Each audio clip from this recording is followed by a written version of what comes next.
وہ دونوں سوچ رہے ہیں میں تو مصیبت میں پڑ گیا، ان سے جنازہ پڑھوا کے دوسری تکبیر پھر 1 گھنٹے کی، 4 تکبیر 4 گھنٹے میں بہلول نانا نے کہی، سلام پھیرا، دونوں آئے، بولے حضور ایسا جنازہ تو کوئی نہیں پڑھاتا جیسا آپ نے پڑھایا ہے۔ بولے پہلی بار پڑھایا، پہلی بار میں اتنی تاخیر؟ کہا ہاں میں ایسے ہی پڑھا، اسی لیے میں پڑھاتا ہی نہیں ہوں، میں صرف پڑھ لیتا ہوں۔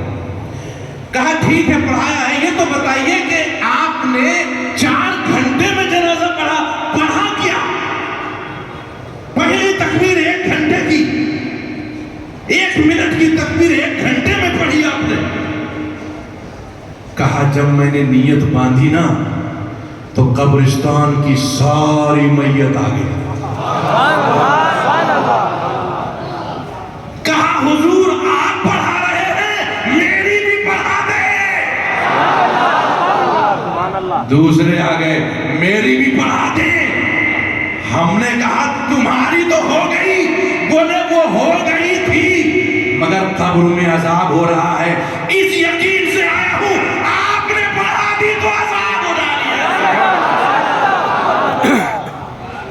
بتا جب آ گئے اور بھی میت تو ان کی نہ پڑھاتا میں، اس میں تاخیر ہو گئی، اسی لیے میں نہیں پڑھاتا ہوں۔ جب میں پڑھاتا ہوں تو جو بھی آتے ہیں میں سبھی کی پڑھاتا ہوں، میں کسی کو نہیں چھوڑتا۔ اب اس دنیا میں جو کچھ بھی ہے حضور کا ہے۔ میرے رب نے فرمایا محبوب جو تیرا ذکر کر لے سمجھو میرا بھی ذکر ہو گیا۔ یہ نہیں کہا کہ جو میرا ذکر کر لے تیرا بھی ہو گیا، نا تیرا جو ذکر کر لے سمجھو وہ میرا بھی ہو گیا۔ زمین کے اوپر بھی محبوب کا ذکر کروایا، قبر میں بھی محبوب کا ذکر کروایا۔ قبر میں آپ کے فرشتوں نے 2 سوال کیے، من رب کا رب کون ہے؟ ربی اللہ میرا رب اللہ۔ ما دینوں کا دین کیا؟ دین الاسلام، میرا دین اسلام ہے۔ چھٹکارا مل گیا؟ نہیں، ابھی ایک سوال اور باقی ہے۔ کیا ہے اس سوال میں؟ محبوب کا ذکر۔ یہ مجلس تو قبر میں بھی لگے گی، تم کہاں جاؤ گے بھاگ کے؟ شب برات سے بھاگ سکتے ہو، شب معراج سے بھاگ سکتے ہو، قبر میں کہاں بھاگو گے؟ سجنی تو وہاں بھی ہے محفل۔ یہ اور بات ہے کہ یہاں علماء سجاتے ہیں، وہاں فرشتے سجائیں گے۔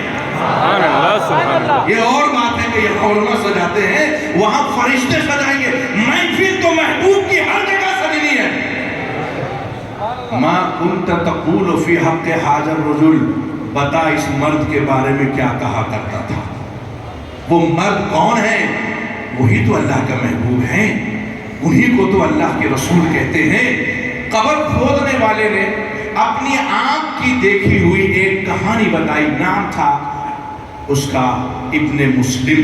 کہتے ہیں کہ میرا کام تھا قبر کھودنے کا، تو میں قبر کو تیار کر کے رکھتا، ایک قبر، کوئی بھی آتا تو مجھ سے خرید لیتا، میں قبر بیچ دیتا، یعنی جو مزدوری ہوتی میری میں اس کو لے لیتا اور دے دیتا۔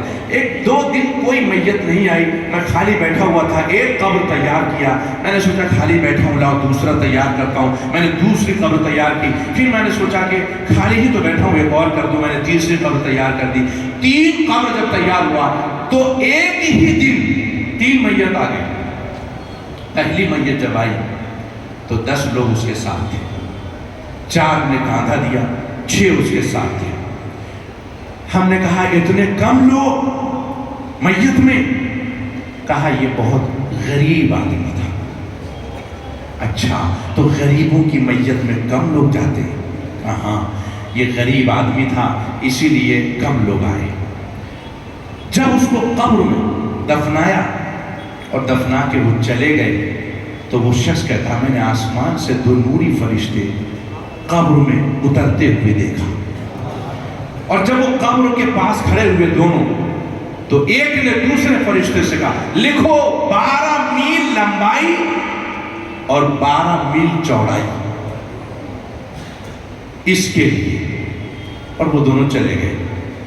دوسرے تھوڑی دیر کے بعد دوسری میت آئی، میں نے دیکھا کہ اس میں صرف 4 آدمی جو کاندھا دیے ہوئے تھے، وہی تھے، اس کے علاوہ نہیں تھے۔ میں نے پوچھا کہ اس میں صرف 4 آدمی؟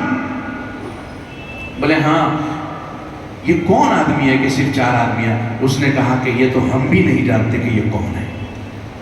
لاوارث تھی، جنگل میں لاش پڑی ہوئی تھی، ہم نے نہلایا اور لا کے ہم قبر میں لے کے آگے دفن کر گئے۔ جب اس کو دفن کیا تو وہ کہتا پھر 2 فرشتے آئے اور اس کی قبر کے پاس کھڑے ہوئے اور فرمایا دوسرے فرشتوں سے تا حد نگاہ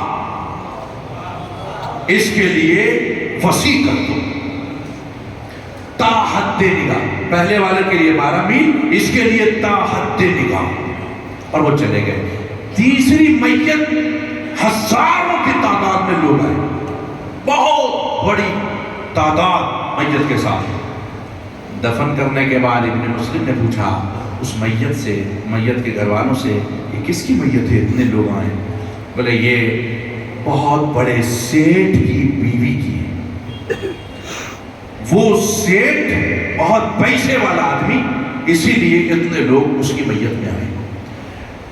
جب اس کو دفن کر کے وہ چلے گئے تو فرشتے وہ دونوں پھر آئے اور فرمایا، اس طرح اشارہ کیا کہ انگلی سے لے کر انگوٹھے تک بس اتنی ہی جگہ رہے قبروں میں اس کے لیے، اس سے زیادہ نہ رہے۔ یہ اشارہ کر کے وہ چلے گئے۔ ابن مسلم نے کہا میری آنکھ میں جو پٹی بندھی تھی وہ کھل گئی اور میں سمجھ گیا کہ زمین کے اوپر جتنی بھی دولت ہو زمین کے نیچے کام نہیں آتی۔ سبحان اللہ۔ زمین کے اوپر کی دولت زمین پر ہی رہ جاتی ہے، زمین کے نیچے ایک ہی دولت کام آتی ہے اور وہ عشق مصطفیٰ۔ سبحان اللہ۔ وہ ایک دولت ہے غلامی رسول۔ وہ شخص غریب تھا، لاوارث تھا، مگر تا حد نگاہ وسیع اس کے قبر کو کی گئی۔ کیوں؟